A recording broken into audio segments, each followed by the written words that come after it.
Bonjour les amis, bienvenue dans cette vidéo. Dans cette vidéo, j'ai décidé de vous faire une grosse mise à jour sur le logiciel Pro Tools en 2021. Donc c'est un logiciel que je maîtrise vraiment très bien de par mes années d'expérience dans studio d'enregistrement, mix mastering.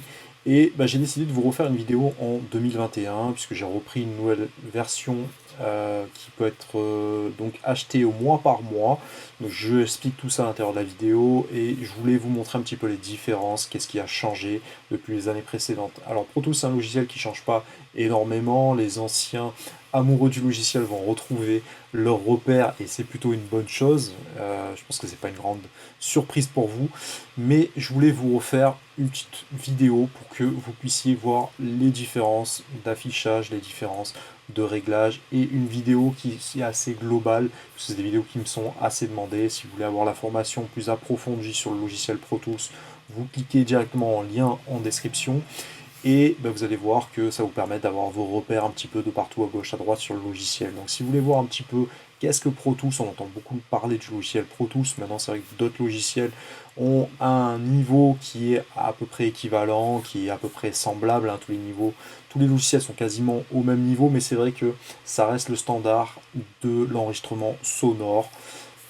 Un peu moins en 2021, mais puisque les logiciels sont beaucoup rattrapés depuis, mais ça reste quand même une grosse référence. Donc si tu ne connais pas le logiciel Pro Tools, reste bien connecté sur l'ensemble de la vidéo, tu vas apprendre un tas de petites informations, et si tu veux aller encore beaucoup plus loin et vraiment tout comprendre de A à Z et devenir un expert sur le logiciel Pro Tools, tu as la formation qui est en lien de description de cette vidéo.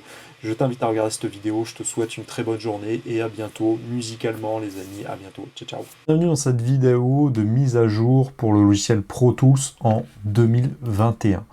Donc le but c'est de vous montrer un petit peu comment le logiciel a évolué, qu'il y avait déjà des vidéos de formation sur le logiciel, mais désormais on a beaucoup plus d'offres qui sont disponibles. Donc moi je suis venu prendre une nouvelle version de Pro Tools et je vais vous montrer comment procéder. Donc il faut aller directement sur le site david.com, en version française évidemment. Vous voyez qu'il y a énormément de logiciels, hein. Avid c'est une grosse structure, ils ont racheté DigiDesign il y a déjà pas mal d'années. Et vous avez le logiciel Pro Tools, qui est le leader du marché pour l'enregistrement audio. Vous avez également Media Composer, qui est un peu l'équivalent d'Adobe Premiere, par exemple, pour le montage vidéo et pour tout ce qui est édition audio et vidéo. Vous avez aussi des logiciels comme Sibelius, en fait, qui sont des logiciels qui vont vous permettre de faire des éditions de partitions, etc. Vous avez d'autres solutions qui sont présentes. Pour le logiciel Pro Tools, on va regarder un petit peu ce qui est disponible sur le marché. Donc vous avez le Pro Tools First, qui est gratuit. Donc vous êtes limité en nombre de pistes, évidemment, mais vous pouvez faire déjà énormément de choses. Donc pour ceux qui hésitent encore déjà, est-ce que Pro Tools va me convenir ou pas, je vous invite à télécharger Pro Tools First, à vous faire la main déjà avec ce logiciel. Ensuite, vous avez la version Pro Tools classique, qui est vraiment la version la plus étendue, on va dire. Là, vous n'avez pas de limitation particulière, hein. Vous pouvez vraiment vous faire plaisir avec. C'est un logiciel qui est extrêmement complet. Désormais, toutes les sauvegardes se font directement par le cloud, c'est-à-dire que tout est centralisé sur Internet, ce qui vous permet de partager certaines sessions de travail et de maintenir vos enregistrements, quel que soit le poste, quel que soit l'ordinateur sur lequel vous vous trouvez. Désormais, on a de plus en plus une utilisation nomade et Avid ont eu la bonne idée en fait d'utiliser le cloud et donc toutes vos sessions seront sauvegardées. Si vous allez chez un ami qui a Pro Tools, via votre identifiant, vous allez pouvoir retrouver vos sessions et ça c'est assez pratique. Ensuite, on a le Pro Tools Ultimate, en fait, qui est l'ancien Pro Tools HD, qui offre également des plugins supplémentaires assez haut de gamme. Donc ça c'est vraiment la version, j'ai envie de vous dire, vraiment studio. Mais dans, on va dire, 90% des cas, je pense que la plupart des personnes se satisferont vraiment de la version Pro Tools. Mais vous avez également la version Pro Tools First, hein, qui est gratuite et qui est vraiment très bien. Donc désormais, quelles sont les solutions qui existent ? On va les voir un petit peu plus en détail. Donc par exemple, lorsqu'on va dans Acheter maintenant, vous allez voir, vous avez la possibilité d'acheter votre licence, une licence à vie, entre guillemets, vous serez donc le repossesseur de cette licence. Voilà, c'est la version ici. Alors dans le commerce, on peut la trouver, je crois que c'est aux alentours des 500 euros. C'est là, vous possédez la licence, et dans les années qui viennent, vous n'aurez pas de limite en fait dans le temps. Ensuite, vous avez la version à 279 euros qui vous donne droit donc à la licence et qui vous donne droit à la souscription pour 1 an. Donc pendant 1 an, vous allez recevoir toutes les mises à jour du logiciel. Donc ça, c'est plutôt pas mal. Et vous avez également, vous voyez, des plugins supplémentaires comme Hit, qui est un petit plugin qui permet de réchauffer certaines pistes, rajouter un peu comme une simulation analogique à l'intérieur de vos pistes. Ça, c'est intéressant. Vous avez la vide complète plugin bundle hein, qui contient voilà, des EQ, etc., des compresseurs. Et voilà, UV Falcon également, avec des sons qui sont plutôt pas mal. Et vous avez tout le support qui est disponible. Donc ça, c'est la première offre, vous la payez en 1 an, en gros, et vous avez 2 mois gratuits. Sinon, vous avez la possibilité donc d'avoir la même version avec la souscription pour 1 an, mais vous allez le payer mois par mois. Donc grosso modo, vous allez payer 27 x 12, et là, vous n'avez pas les 2 mois qui sont offerts. Donc en gros, soit vous payez d'un coup 279 euros, soit vous payez 27 euros hors taxe. Attention, c'est du hors taxe. Et si je clique ici, voilà, 279, ça passe à 334. 27, ça passe à 32 euros. Mais là, vous avez un engagement vraiment d'1 an. Si vous voulez pas l'engagement, moi, pour ma part, j'ai pris la version à 32 euros hors taxe, ça amène à 38,40 euros. Donc là, vous possédez vraiment tout le logiciel, mais à tout moment, vous pouvez l'arrêter sans justificatif, le mois d'après par exemple. Ou si vous souhaitez vous désabonner, hein, si vous n'en êtes pas satisfait, eh ben, vous pouvez supprimer l'abonnement. Et c'est plutôt bien, c'est-à-dire que tant que vous restez abonné, vous recevez toutes les mises à jour, et Avid travaille, on le sait, chaque année sur des nouvelles versions, sur les nouvelles mises à jour, mais à tout moment, voilà, vous avez une session, vous avez un album à faire, ben, vous prenez cette version-là, et 2-3 mois après, si vous voulez l'arrêter, ben vous l'arrêtez à tout moment. Donc voilà comment ça se passe. Ensuite, vous avez la possibilité d'avoir l'autotune hybride, qui est une version qui fonctionne avec des DSP. Donc la différence avec l'autotune classique, je vous rappelle, il y a énormément de versions de l'autotune. Hein. Alors l'autotune, c'est le correcteur de tonalité, en fait, c'est ce qui permet, entre guillemets, de chanter juste. Ça va vous recentrer sur la clé, la hotkey, c'est-à-dire la tonalité de votre morceau, et dès qu'il y a des fausses notes, hop, ça va réaligner vraiment directement la voix pour que ça soit juste. Donc il existe la version de base, Access, il existe des versions beaucoup plus light et des versions beaucoup plus enrichies. Vous allez voir que sur le site d'Antares, il propose également ce fonctionnement mois par mois, ou sinon vous avez toutes les versions de disponibles. Là, à l'intérieur de la DAW, c'est-à-dire la version DSP, c'est la version vraiment pour le Pro Tools HD, c'est-à-dire que ça permet, pour ceux qui ont des systèmes HDX, on va dire que c'est des grosses cartes son sur lesquelles il y a des microprocesseurs qui permettent d'avoir des temps de latence vraiment réduits. Donc ça c'est pour le studio haut de gamme. Hein. Pour ma part, moi je pense que vous n'avez pas besoin de tout ça. C'est ce qui est proposé en plus, mais honnêtement, vous n'avez pas besoin. Ça c'est également, il vous propose un clavier avec tous les raccourcis, c'est pas nécessaire. On a cet outil également qui est fait pour retirer les bruits. C'est des outils vraiment d'ingénieur son, mais si vous n'en avez pas connaissance, ne foncez pas dessus. Vous avez Ozone aussi qui est très bien pour le mixage, pour le mastering, mais pareil, hein, je vous conseille de rester light dans un premier temps, vous restez vraiment sur l'essentiel.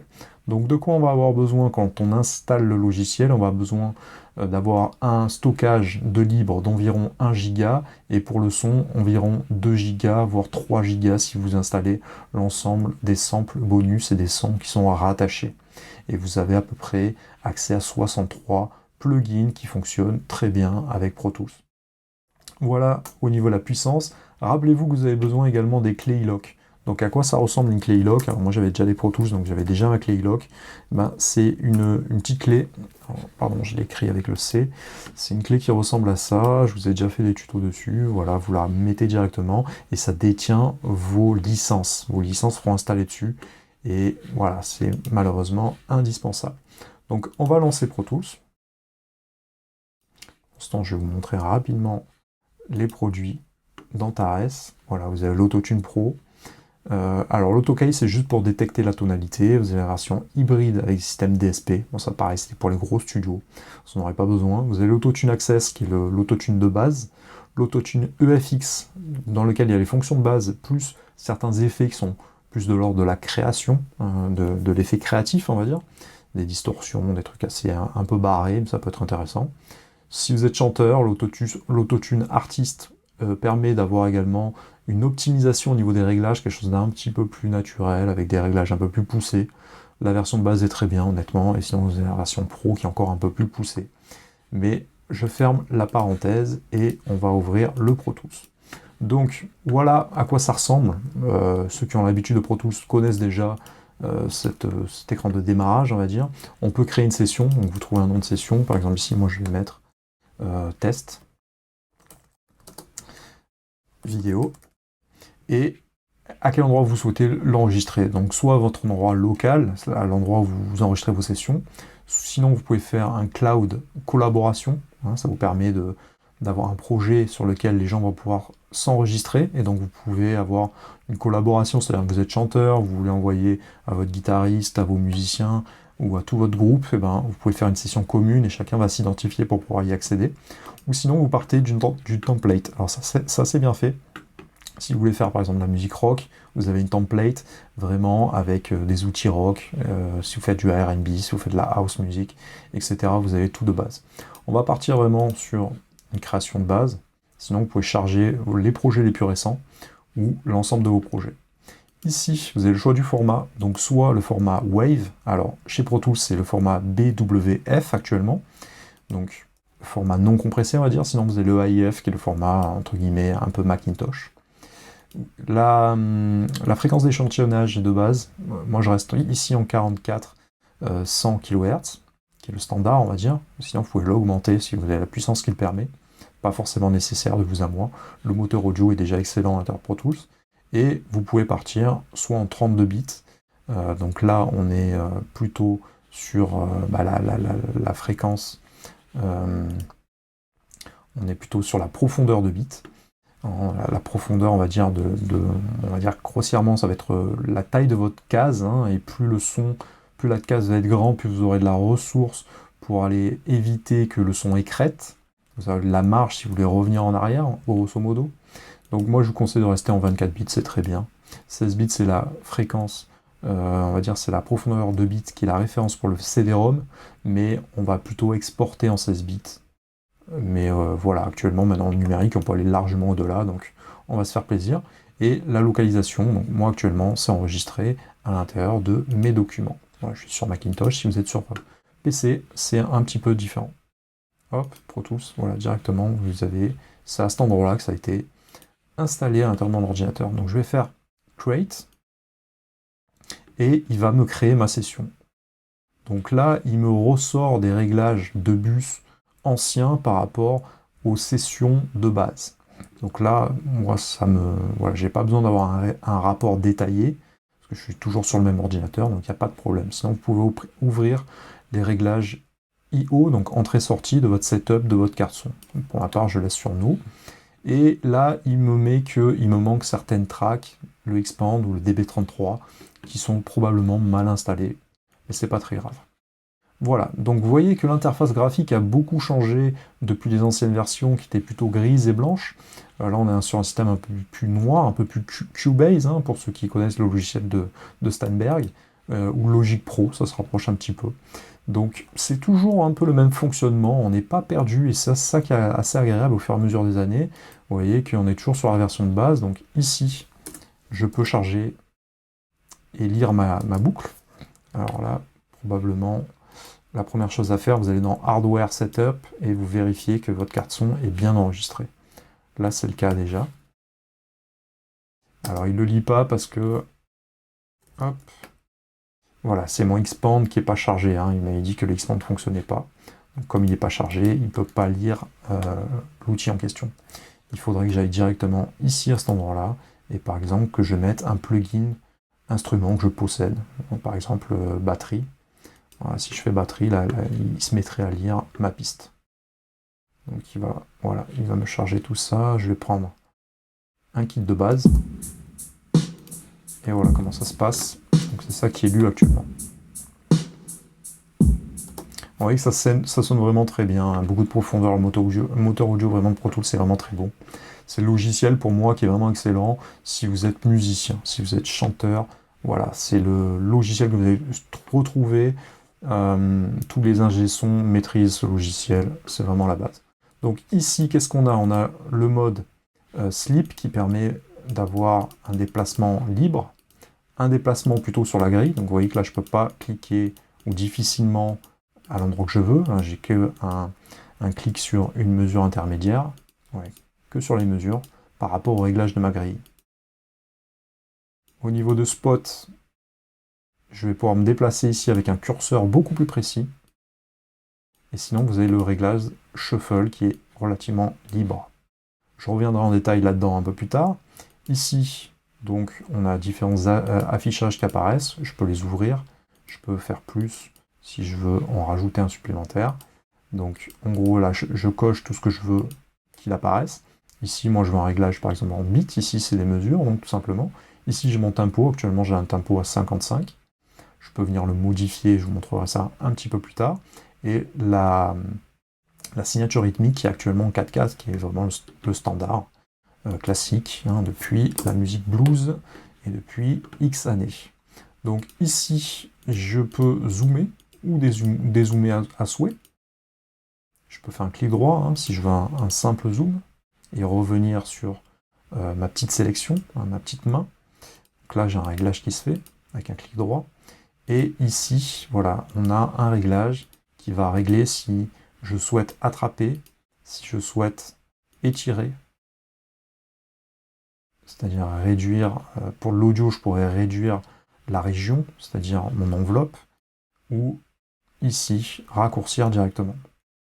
Donc là, ça va se jouer plutôt à l'intérieur, c'est plus pour de l'audio. Ici, je peux pointer, vous voyez, rajouter par exemple du MIDI. Pomme 7, je reviens en arrière. Et ici, je peux écouter certaines notes. Ça marche bien pour l'audio. Par exemple, ici, je pourrais venir scratcher de l'audio hein, sur une grosse caisse, ou je pourrais écouter juste un petit bout de sample directement. Donc là, c'est un peu mes outils pour me déplacer, pour avoir des fonctions directement avec ma souris. Ici, j'ai la barre de transport hein, qui me dit que je suis à la première mesure, numéro 1, et l'échantillon, le sample en bits, qui est la subdivision ici. Donc là, j'ai un repère également temporel. Pré-roll, post-roll et les fade-in qui sont appliqués ici. Là, j'ai encore un transport qui me permet de revenir au début ou d'arrêter la lecture. Voilà. À cet endroit-là, j'ai toutes mes mesures, j'ai toutes mes pistes, pardon. Ici, je peux les ouvrir davantage si je le souhaite. Donc, c'est à moi de définir le format. Je peux également modifier le format en cliquant ici. Hop. Voilà. Là, je peux mettre des commentaires à l'intérieur. Donc là, je peux mettre par exemple MIDI, batterie. Je ne sais pas s'il y a 2T, c'est pas bien grave. Là, je peux ramener l'enregistrement, je peux l'écouter en solo, je peux muter la piste. J'ai un réglage ici, je peux voir les notes, sinon je peux voir le clip directement. Je peux voir le bloc. Je peux voir la vélocité. Et ici, j'ai tous les réglages de vélocité. Donc, plus ou moins de hauteur. Moins de puissance sur l'appui, si c'est un enregistrement à la volée. Le volume du MIDI, voilà, ici j'ai vraiment tous mes réglages qui sont présents. Et là, j'ai le channel MIDI qui apparaît, donc les 128 channels MIDI. Et ici, j'ai un mode RED, Touch, voilà, qui est là, qui est propre vraiment aux automations et à l'enregistrement. Ici, vous voyez que j'ai un volumètre hein, qui apparaît, avec un petit réglage de compression qui applique ici. Donc on a 4 pistes MIDI, 4 pistes audio, on a le clic qui est le métronome. Il s'entend pas actuellement. En restant appuyé sur commande, là, je peux griser ou dégriser, donc là le solo reste appuyé. J'ai mes sorties, donc les sorties assignées, donc mon master, et ensuite des pistes auxiliaires qui contient des effets qui peuvent être plus ou moins en série, c'est-à-dire plutôt la reverb, plutôt le délai, plutôt le chorus. Alors je switch d'une page à l'autre en faisant commande égale. Donc quand je dis commande, c'est sur Mac, hein, sur PC ça sera contrôle à la place. Et là derrière, voilà, j'ai tous les volumes, j'ai accès vraiment à ma table de mixage. Donc là avec mes panoramiques, je peux les centrer, je peux les déplacer. Là, mon enregistrement, je peux me mettre en solo, je peux muter. Et ici, vous avez vos inserts. Donc vos inserts, là c'est pour les plugins qui sont insérés, donc le réglage de compression. Voilà, je vous invite à regarder les formations sur le mixage, ça sera plus clair pour vous. Et ici les envois, donc ça c'est les envois en bus. Donc ça, ici au niveau de out, donc nos synths, il n'y a pas d'envoi, on recherche quelque chose. Output, c'est les sorties physiques de ma carte son. Elles ne sont pas toutes configurées, hein, vous le voyez ici, hein, ça peut être configuré sous forme de patch également. Les bus, qui est des chemins internes à l'intérieur de Pro Tools, alors ça on reviendra en détail un petit peu plus tard dessus. En Pro Tools, c'est quelque chose, les bus qu'il faut vraiment maîtriser. En gros, c'est comme si on avait un câble audio qui était relié d'une sortie à une entrée d'une piste. Vous voyez, c'est comme si on faisait un câble sur une table de mixage. Alors Pro Tools, il faut vraiment se rappeler que c'est une table de mixage, hein. C'est vraiment grossièrement un visuel de table de mixage qu'on a de ce côté-ci. Et ici, on a des recalls, c'est-à-dire on peut se rappeler certains réglages qui reviennent souvent avec un accès au rappel des plugins à vide. Donc on a un channel strip donc, qui contient des réglages EQ, compresseur, etc., les réglages les plus classiques. On a des délais, on a voilà, à chaque fois des petits presets également de chacun de ces plugins, d'EQ et de reverb, qui sont directement sous la main. Et ça, c'est plutôt bien fait dans cette version 2021. Donc voilà grossièrement à quoi ça ressemble. Ici, c'est les entrées physiques de notre carte son, les sorties physiques de notre carte son. On est racké au output 1.2, hein, qui est le master vraiment de mon interface audio. Et voilà, ici, auto, c'est un mode pour les automations, donc différents modes d'automation qui peuvent être paramétrés. Ici, on peut grouper, mais on voit qu'il y a écrit no group, donc on n'est pas sur... Il n'y a pas de groupe actuellement qui est fait, hein, on pourrait grouper des pistes ensemble. Donc pour ce faire, voilà, il faudrait que je clique sur deux groupes entre elles, je fais commande G, et je peux créer un groupe directement, et si je fais OK, bing, ça va me linker différentes pistes entre elles, qui fait que maintenant, les réglages sont vraiment linkés les uns avec les autres. On le voit sur le volume, par exemple. J'ai fait un groupe pour le volume, par exemple. Et dessous, vous voyez que vous avez... Vous voyez, l'automation a été enregistrée en temps réel. Vous avez le volumètre avec la compression qui s'opère sur la droite. Et là, on peut mettre un détail pour dire ce que c'est. Donc vous voyez, c'est un Pro Tools qui est vraiment très fonctionnel. Donc là, on a un petit peu tout sous la main, hein, c'est pas très compliqué. Hop. Donc je reviens de ce côté-ci, donc là c'est l'enregistrement qui a été fait. Évidemment, on pourrait enregistrer cet endroit-là directement en audio. Donc pour ce faire, je fais commande Shift N. Sinon, vous allez directement dans Track. Et ici, vous avez les raccourcis qui apparaissent à chaque fois. Tac. Vous pouvez basculer évidemment le Pro Tools en français, hein. Donc là, vous pouvez l'enregistrer, faire un enregistrement audio, mono ou stéréo. Je vais rester en stéréo, hein, c'est une piste de batterie. Et de mémoire, cette piste-là était déjà stéréo. Voilà. Et donc je peux faire un bus qui va me permettre, donc par exemple je vais aller en 10, je vais prendre le câble 1920 que je vais rattacher ici directement à cet endroit-là. Et donc si j'arme l'enregistrement, normalement on pourrait enregistrer directement. Alors là on voit que le chaînage n'est pas correct. Hop, on va venir également armer l'enregistrement ici. Je peux faire apparaître le transport. Donc pour ce faire, je vais aller dans Windows. Je vais cliquer sur Transport ici, une nouvelle fois. Voilà, pour le voir. Vous voyez que maintenant, mon enregistrement se fait. Et là, j'ai de l'audio. Alors, il faut penser évidemment... Alors là, voilà, je peux faire un fade in directement. Ça, c'est pas pareil, hein, ça a été rajouté dans ces nouvelles versions. Je vous conseille évidemment de faire en sorte que les échantillons... Hop, ça c'est un travail qu'il faut faire un peu régulièrement. Tac, voilà. de couper vraiment, parce que, bah, un peu comme dans une vraie table de mixage, quand on met un câble pour faire transiter un enregistrement d'une piste à l'autre, il va y avoir une légère latence du fait que bah, le signal électrique passe dans ce câble-là, et donc il va y avoir quelques millisecondes de décalage. Donc quand on est sur des enregistrements de batterie de nature assez dynamique, il faut toujours faire en sorte de recaler vraiment légèrement le son pour pas qu'il y ait de décalage sonore. Je peux muter celle-ci. Voilà, donc là j'ai un enregistrement audio ici, d'une piste MIDI ici. Donc vous voyez que les fonctionnements de Pro Tools, on n'est pas largué au fur et à mesure des années. Hein. Moi j'avais pas touché le logiciel depuis pas mal d'années. Bon, je m'étais fait un peu... j'avais continué à garder la main sur le Pro Tools First, mais la version Pro Tools classique, on va dire, ça fait un moment que j'avais plus de licence parce que mes ordinateurs étaient plus vraiment à jour, donc c'est vrai que ça m'a demandé de repartir sur une nouvelle version, et ça me semblait intéressant que je vous fasse des nouvelles vidéos un peu plus modernes pour la formation vraiment Pro Tools. Donc le master est ici, donc toutes les pistes partent directement évidemment dans le master, et là on voit qu'il y a un peu de reverb.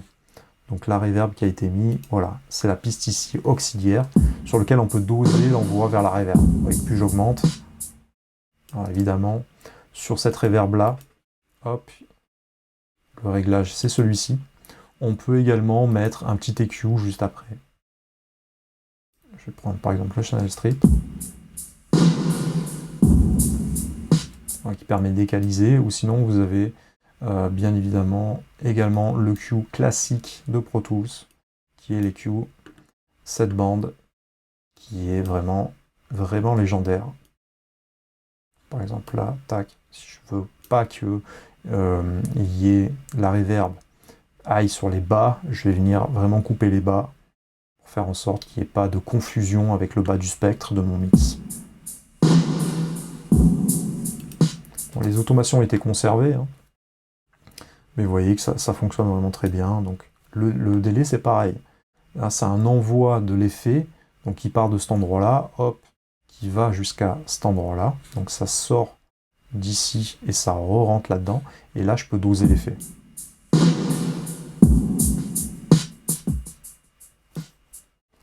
Voilà, ça s'entend très nettement.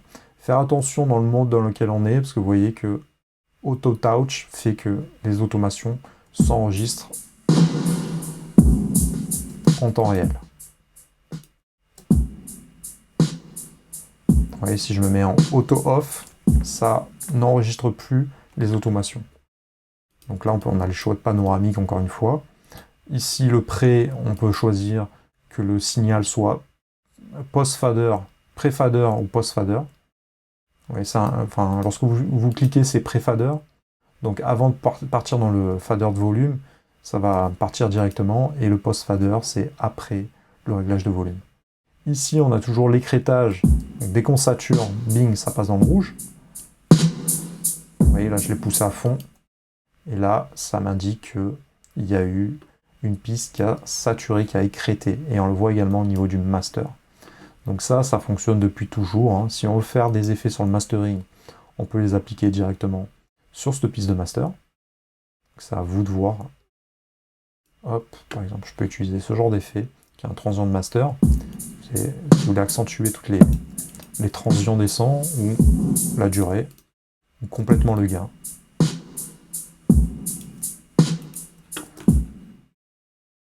C'est quelque chose qui est possible. Donc vous voyez que dans cette version de Pro Tools, on a beaucoup, on va dire qu'on a la base de tous les plugins qui sont nécessaires pour commencer à travailler de manière assez sérieuse, parce que c'est des très bons plugins qui sont à l'intérieur. Après, évidemment, en fonction de la couleur de ce qu'on veut, en fonction de la spécificité du style musical, on va venir chercher d'autres plugins. On a les plugins UAD qui sont très bien, on a les plugins Waves qui sont excellents également. On a également plein d'éditeurs qui ont fait le taf. Je vous ferai d'autres vidéos sur tous les plugins qui sont nécessaires. Je vous ai déjà fait plein de tutos là-dessus. Mais retenez que tout ce qui est de base à l'intérieur de cette version est vraiment ultra qualitatif et totalement indispensable lorsqu'on veut faire un son de qualité. Voilà. Tous les sons sont très bons et c'est aussi ça qui fait la qualité des logiciels de Pro Tools. Donc dans File, on a tous les réglages des fichiers, donc créer une nouvelle session, ouvrir une nouvelle session, ouvrir un projet, ouvrir une session récente, fermer une session, sauvegarder cette session, sauvegarder, faire un save as, sauvegarder comme, faire une copie. Donc il y a des ingé son par exemple, ils sauvegardent, et à un moment ils veulent faire une version alternative, c'est-à-dire hop, stop, on arrive dans le mix, on veut faire des essais, on veut se faire plaisir. Bah, dans ce cas-là, on fait une copie comme, un save as, et on crée une nouvelle version alternative. Par exemple, voilà, à partir de, je sais pas moi, du 4 mai, là on est le 3 mai, à partir du 4 mai, bah, on fait une version alternative pour essayer autre chose du mix. Donc ça peut être intéressant. Et save et faire une copie avec tout ce qu'il y a dedans, là vous êtes sûr de vraiment copier tout ce qu'il y a à l'intérieur. Donc ça peut être intéressant. Vous pouvez sauvegarder cette session que vous allez modifier comme une template. Donc par exemple, vous rajoutez, je sais pas moi, 4 pistes de plus. Hop.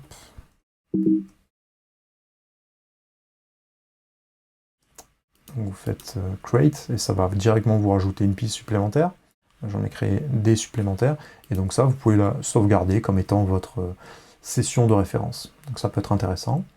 Ensuite, on peut également faire un début de collaboration si vous voulez travailler avec d'autres personnes, etc. Vous pouvez bouncer le mix. Alors, ça c'est pour exporter votre session, donc exporter le morceau final, hein, entre guillemets. Importer, vous pouvez importer les pistes audio. Alors, le raccourci, voilà, il est là, hein, Shift, commande I. Ça, il est absolument légendaire. Là, ça va très vite avec le clavier. Tac, tac, hop. Bon, là, il y a un bug qui se fait. Là, dès que j'appuie sur mon clavier, ça ne fonctionne pas. Mais voilà, ça permet d'ouvrir des sessions très rapides, des pistes audio très rapidement, du MIDI rapidement, de la vidéo rapidement. Exporter, vous pouvez exporter des tracks dans des formats spécifiques à Pro Tools, ou bien pour une nouvelle session. Exporter certaines pistes MIDI. Voilà, vous pouvez vraiment tout faire. Score Setup, de mémoire, c'est l'outil pour paramétrer l'outil Score, ce qui va permettre de faire des partitions avec voilà, tout un ensemble de détails, hein, de pages, etc. Ça, c'est si vous voulez envoyer ça vraiment pour la musique classique, etc. Edit, c'est tout ce qui concerne l'édition, donc Undo, Set ou défaut. Alors, commande Z ou CTRL Z sur PC, c'est pour revenir en arrière. Ici, c'est pour revenir en avant. Si vous voulez copier, coller, commande V, couper. Si vous voulez clearer, c'est-à-dire effacer, faire un coupé, pardon, un cuté, j'ai plus le terme, particulier avec un clip gain, c'est-à-dire une augmentation de gain avec l'ensemble des automations, avec l'automation des panoramiques. Donc là, vous voyez, vous avez beaucoup de réglages. Je ne vais pas vous les faire un par un parce que ça sera un peu redondant. Trim clip, c'est pour rajouter du gain, c'est-à-dire du trim, c'est-à-dire la puissance directement à votre piste. Consolider la piste, donc faire en sorte que vous consolidez deux pistes pour avoir une région commune. Ça va se passer là-dedans, par exemple. Alors là, j'ai un problème dans mon clavier, il me bloque tout ce que je fais. View, c'est qu'est-ce que je veux visualiser. Donc là, j'ai un certain nombre de réglages. Je peux mettre, par exemple, les réglages du préampli micro. Tac, ça va se rajouter en plus. Vous voyez, donc c'est à vous de définir ce que vous souhaitez voir. Les instruments, etc. Track, c'est si je veux rajouter une piste supplémentaire, si je veux bouncer une piste, si je veux muter les pistes, etc. Clip, c'est ce qui concerne tous les clips, donc c'est-à-dire tous les clips, c'est les enregistrements audio de mes pistes, hein, c'est ce que je peux sélectionner et déplacer hein, avec la souris. Event, c'est les événements, donc les événements temporels, les événements pour changer la métrique, pour changer le tempo, pour changer la signature rythmique, si vous voulez changer, voilà, faire des réglages paraboliques par rapport au tempo, c'est-à-dire modifier le tempo avec une certaine courbe, c'est là-dedans que ça se fait. Vous pouvez définir la clé du morceau, vous pouvez le beat detective, ce qui va détecter le tempo, c'est un outil spécial Pro Tools. Les audio suites, c'est tous les plugins de Avid. Et voilà, ils sont assez légendaires. Hein. Vous avez tous les EQ, vous avez la Diverb qui est la reverb de Pro Tools, etc. Les options, vous pouvez rajouter certaines options supplémentaires, comme par exemple le clic, etc. Le transport online, voilà. Setup, c'est pour faire des réglages sur votre carte son. Launch Set App, où vous avez tous vos cartes son qui sont reliées à votre logiciel. Hop. Ensuite, vous avez à l'intérieur de Setup également le Playback Engine, qui est le réglage de votre carte son, et à l'intérieur de la mémoire tampon, qui va vous permettre, plus vous l'augmentez, plus ça vous permet d'avoir une latence. Alors là, vous avez une grosse latence, mais l'ordinateur va demander moins de ressources. Si vous baissez ça à 32 par exemple, vous avez un temps de latence très faible, mais ça va demander beaucoup plus d'énergie à l'ordinateur. Donc faites des essais. La moyenne c'est 256, vous pouvez descendre légèrement à 128 par exemple. Si l'ordinateur ne suit pas la cadence, augmentez un petit peu. Et par contre, si le chanteur il s'entend double dans son casque, etc., il voit un décalage entre le moment où il chante et le moment où il entend ce qu'il chante dans son casque, vous baissez la mémoire tampon. Là, il y a des réglages plus précis sur votre réglage logiciel, hein, lié à votre carte son. Disk allocation, c'est les enregistrements à l'intérieur des espaces qui sont à l'intérieur de votre disque dur, pour en définir certains. Périphérique, c'est tous les périphériques qui vont être raccordés, soit en Ethernet, les préamplis micro qui peuvent être synchronisés, des interfaces spécifiques à Pro Tools. Donc tout ça, c'est défini là-dedans. Pour ma part, il n'y a rien qui est rattaché. Hein. Donc j'ai pas forcément besoin. Et I/O, c'est vous qui définissez. Là, vous avez les sorties physiques de votre carte son. Et vous pouvez définir vous pouvez remodifier les channels ensuite avec gauche-droite, c'est-à-dire sortie 1, sortie 2, donc sortie gauche et sortie droite à chaque fois.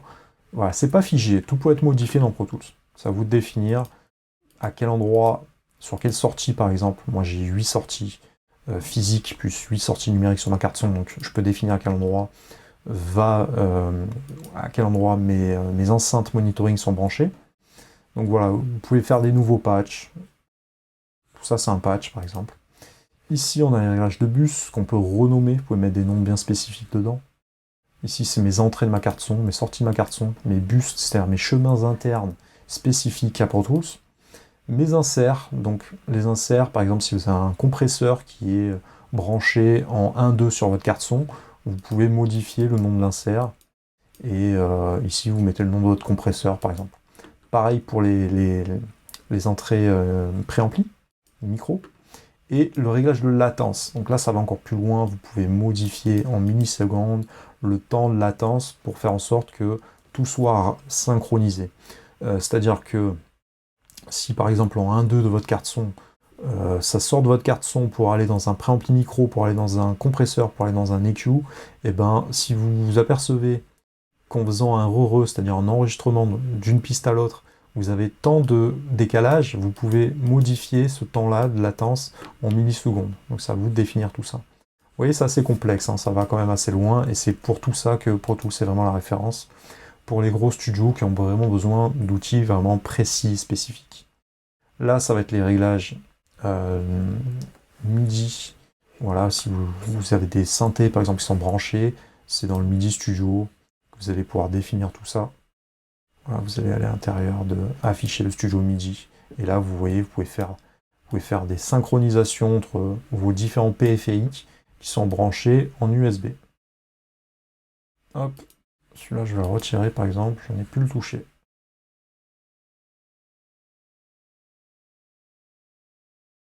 Ça, je ne l'ai plus non plus. Voilà, j'en profite pour faire un peu d'ordre. Hein. Je vous invite à faire de même. Hop, on retourne dans le Pro Tools. Ici, vous avez vos préférences classiques. Hein, donc, display, ça va être pour l'affichage de votre écran. Vous pouvez définir un plus ou moins sombre, etc.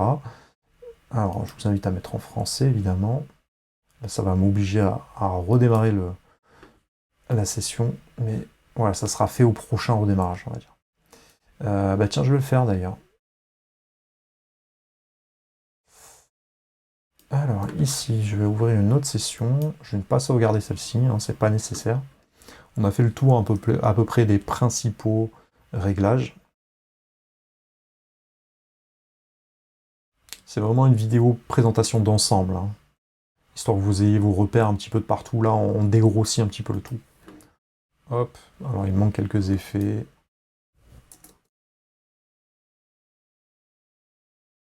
Voilà, c'est une session.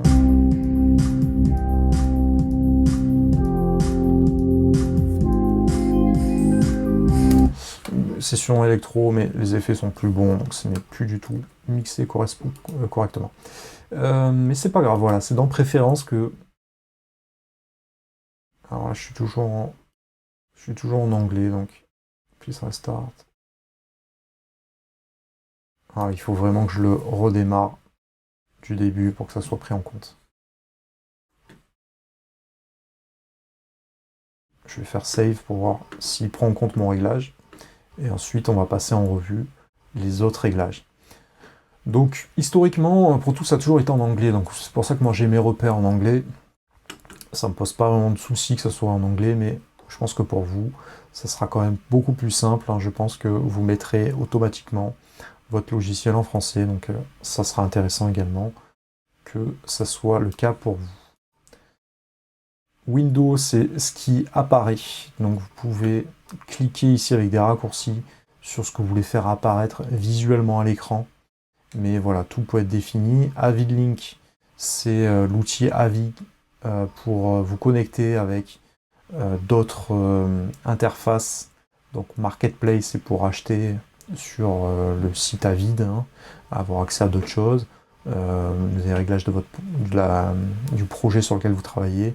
Vous avez des messages qui apparaissent, etc. FinTalent, c'est des plateformes, grosso modo. Voilà, ici, vous avez accès à tout ce qui fait partie du truc. Et l'outil Help qui va vous permettre de poser des questions, d'avoir voilà, quelque chose d'un peu plus qui répond davantage à vos questions.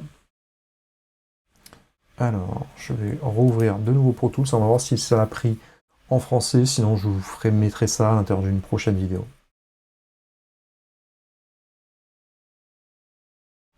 Ici, le chargement déjà est en français. Voilà, désormais c'est passé en français. Donc vous voyez que c'est à peu près la même chose, hein. Donc aide, voilà, c'est tout ce qui est l'aide de Pro Tools, hein, pour bien comprendre, pour bien amarrer. Je vous invite également à venir farfouiller à l'intérieur de cela, c'est complémentaire aux vidéos que je vous fais. Et ici, bah, désormais, voilà, c'est beaucoup plus clair, hein. On a tout qui est passé à l'intérieur en français. Donc désormais, je vous invite également à regarder ce qu'il en est. Donc je vais arrêter cette vidéo à ce niveau-là. Et je vous invite à regarder la prochaine vidéo. Si c'est pas suffisamment clair, je vous invite à regarder une nouvelle fois cette vidéo. Ça peut être très intéressant de la regarder plusieurs fois.